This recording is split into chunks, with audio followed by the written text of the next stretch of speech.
Let's take a look at supply lines of the Revolution, the Northern Theater, 1775 to 1777.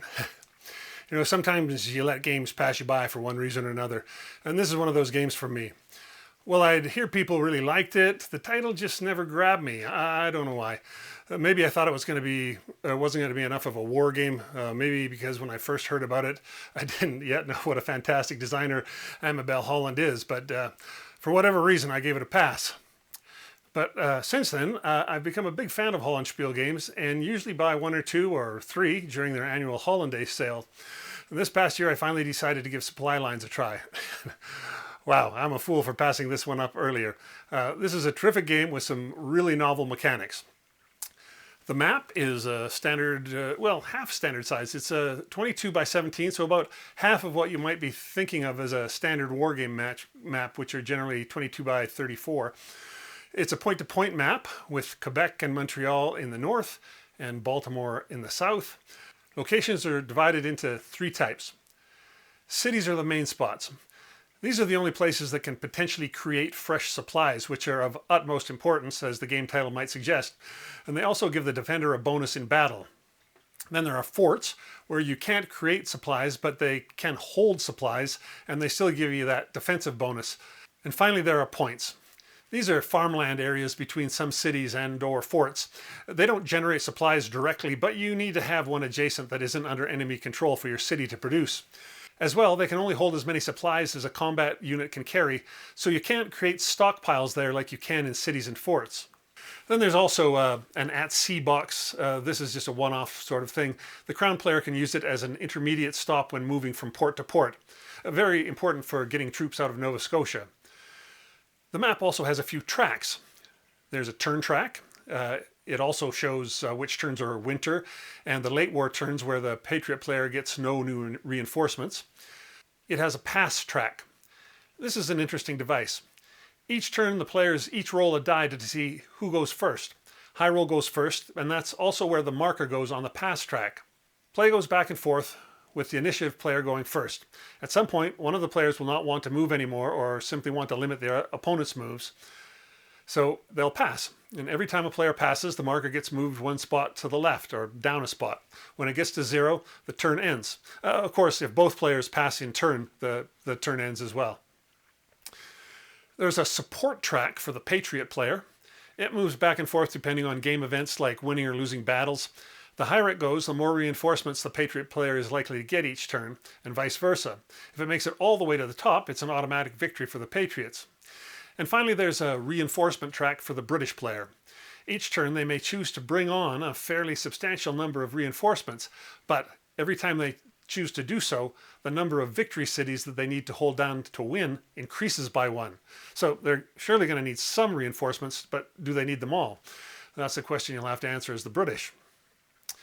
The map is attractive and perfectly functional, my favorite combination. The other components include tiny cubes representing supply, green for food, tan for war supplies. You'll spend the green ones to move and the tan ones to attack or defend. The unit counters are the nice thick chunky laser cut ones you might be familiar with from other Hollandspiel or Blue Panther games. I really like these. No corner clipping needed, and they feel a little extra substantial in your hand. Other than a few markers, the units are pretty simple. Each side has 3 leaders, represented by tricorns, and then a whack of infantry counters with simple strength points on them. They run from 1 to 4 strength, and you swap them in and out, making changes you needed as you add or lose strength points. So, how does it all work? Let's take a look at the victory conditions. Both sides can win instantly if their opponent finds themselves with no leaders on the map. The Patriot can win by getting their supply marker all the way to its final space, or by waiting out the Crown player, who has the onus of attack. The Crown player wins by controlling the number of cities indicated on the Crown reinforcement track. Remember, every time the Crown brings on reinforcements, this number increases. Or the Crown can win early by taking New York and Albany, or also Philly if the Declaration of Independence has happened already. So, let's take a look at the sequence of play. First up is the supply phase. Key to the game, as the title suggests.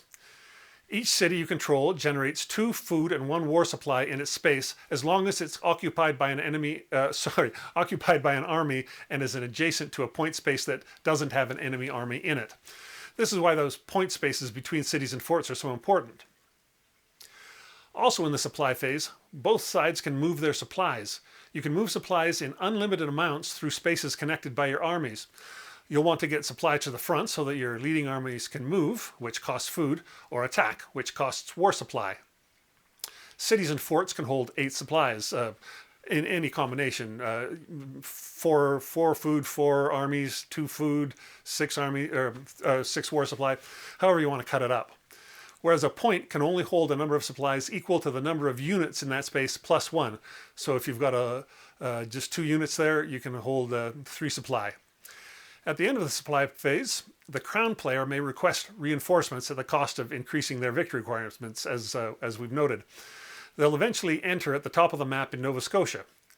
Then it's on to the initiative phase. This is a simple roll-off. If it's tied, the initiative is determined by whether or not independence has been declared yet. The pass marker gets placed on its track on the number corresponding to the highest of the 2 die rolls. And then it's the impulse phase. This is where the action happens. The player who won the initiative either selects an army to activate or passes. If they pass, the pass marker moves 1 space to the left, and if it gets to 0, the turn is over, as we've mentioned. After the first player does their activation, then the second player does theirs, and it passes back and forth until both players pass in succession or the pass marker hits 0.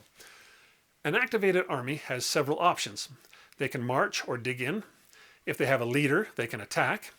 If it's the crown player, they can transport units via sea, they can bombard, or they can destroy a city. And if it's the patriot player, they can skirmish. Most of that's pretty self-evident stuff. Moving means just moving units from an army a single space, although they don't all have to move in the same direction. You can split them out in multiple directions. Attacking is simply moving your units into an adjacent enemy-occupied space. The defender there can accept or refuse battle. If battle occurs, the attacker has to spend war supplies to earn the battle dice. 1 supply per die unless he's attacking a city or a fort, where it's 2 supplies per die. The defender rolls first and eliminates 1 unit from the attacker for every 1 or 2 rolled. They also reduce the attacker's number of battle dice by 1 for every 2 units eliminated. And then the attacker rolls. This is similar to the defending rolls, with the exception that when the crown is attacking, they hit on a 1, 2, or 3, I think representing the superior training of the British Redcoats. Anyway, whoever has the most units left wins. Depending on who is the attacker and if there was a defending leader present, the support marker is moved up or down on its track. If the defender wins, the attacker is bounced back to where they attacked from, but if the attacker wins, the defender must make a morale check. The bigger the difference in the remaining number of units on each side, the harder it is for the defender to pass this check. If they fail, they have to retreat and the attacker takes the space. Also, the crown player always gets 2 chances to pass a morale check, whereas the patriot has to do it on a single die. So again, a small advantage to the, well, actually a large advantage to the crown troops. Anyway, it's possible to win the battle, but not dislodge the enemy. Back and forth the impulses go, both sides moving or attacking mostly, until the pass marker hits 0. And then we have the final phase of a turn, the end turn phase. Any dig-in markers are removed. If it's one of the 2 winter turns in the game, the Patriot army disbands. You really have to plan for this. Patriot armies with a leader lose half their units. Patriot armies without a leader but in victory cities lose all but 2 units, and all other Patriot armies are removed along with any supplies they carried. So that's a lot of loss. The good news is that in every end turn, the Patriot musters some new units. They draw chits from a cup with cities' names on them, and as long as the city isn't occupied by the crown, they get to put 2 new units there. So their army really grows between the winters. Winter turns are also special in that no supplies are generated in winter, and each side may only do 1 attack per winter turn. I think the pass track and the crown reinforcement track are fairly clear. The other track is the Patriot support track. Wins and losses move it back and forth, as do surrenders, which can happen if an army is supposed to retreat, but it has nowhere to retreat to. Support starts low, but it's going to grow. It's going to go up. Once it's about 4 spaces to the positive, the Declaration of Independence happens, which shifts the crown auto-victory conditions a little bit. And then if the support mark goes up another 4 spaces to the end, well, the alliance with the French is declared and the Patriots win the game. All in all, fairly straightforward mechanics in the game. The devil, of course, is in the playing. Moving supplies is critical. but you need to leave at least one unit in every space along the supply line to keep that supply line open. A long supply line means less units available to get to the front. As well, the Patriot supply lines will be ravaged on both winter turns. So, it's all about supply lines. You're going to be thinking you want to cut your opponent's lines. Given the map, this is almost impossible in the early going, as the north part of the map is mostly laid out along two north-south lines without access for coming in from the side. The Crown does start with a few units down in Boston and can try to break out of there, but their survival is dicey as all the rest of the Crown units start up in Quebec. There's a really interesting map thing. There's an empty point connected to Cambridge, Boston, and Providence.